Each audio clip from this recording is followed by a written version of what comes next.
আসসালামু আলাইকুম। আজকে যাব মিরপুর 12-তে পল্লবী। সেখানে আমার এক চাচা থাকেন, সেখানে যাব। মেট্রো রেল দিয়ে বলতে বলতে মেট্রো রেলের সিঁড়িতে উঠে পড়েছি। সেখানে গিয়ে আজকে কি করব, কিভাবে সময় কাটায়, সেই সবগুলো মুহূর্ত আপনাদের সাথে শেয়ার করব। অলরেডি আমরা টিকিট হাতে পেয়ে যাচ্ছি, দেখতে পাচ্ছেন আমাদের 3 জনের টিকিট বের হচ্ছে। টিকিটটা আমরা নিয়ে তারপর আমরা মেট্রো রেলে ওঠার জন্য রওনা হব। উনি হচ্ছেন আমার চাচা, মেজো চাচা।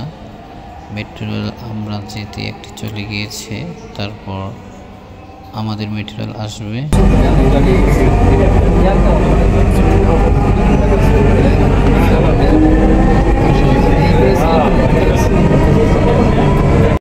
উনি হচ্ছেন আমার চাচার সাথে শিক্ষক হিসেবে থাকেন।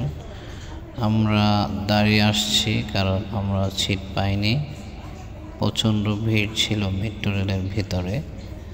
তারপর আমরা আমাদের গন্তব্যস্থলে পৌঁছে গিয়েছি। এখন আমরা সিঁড়ি থেকে নামব। খুব দ্রুত সময়ের মধ্যে আমরা আমাদের গন্তব্যস্থলে চলে এসেছি।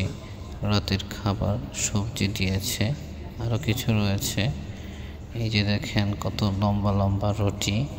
আমার কাছে এগুলো কাপড়ের মতো লাগে, আপনার খেতে আবার ভালো লাগে।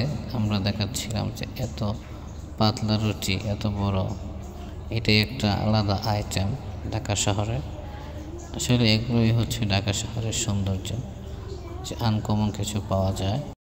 চাচা ভাতিজা মিলে দুষ্টামি করছিলাম এবং খাচ্ছিলাম। তাদের লম্বা লম্বা রুটিগুলো দেখাচ্ছিল এবং আমি রুটি দিয়ে বট দিয়ে খাচ্ছিলাম। খুব ভালো লাগছিল। আপনারা খাবেন নাকি?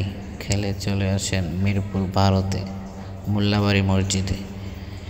আসলে চাচারা আমাকে ভাতিজা হিসেবে খুব সবসময় সাথে রাখেন। খুব আনন্দ মুহূর্তগুলো উপভোগ করতে পারি। খাওয়া দাওয়ার পর আমাদের আরও কিছু প্রোগ্রাম রয়েছে, সেগুলো সামনের ভিডিওতে দেব ইনশাল্লাহ। আমি ছোট ভাই হিসেবে আমাকে সকলে সাপোর্ট করবেন। আমরা আমাদের পরবর্তী প্ল্যানের উদ্দেশ্যে রওনা হয়েছি। আজকের জন্য এখানে বিদায় নিচ্ছি। পল্লবী স্টেশনের একটি ভিডিও দেওয়ার মাধ্যমে আপনাদেরকে এখানে বিদায় দিচ্ছি। আসসালামু আলাইকুম।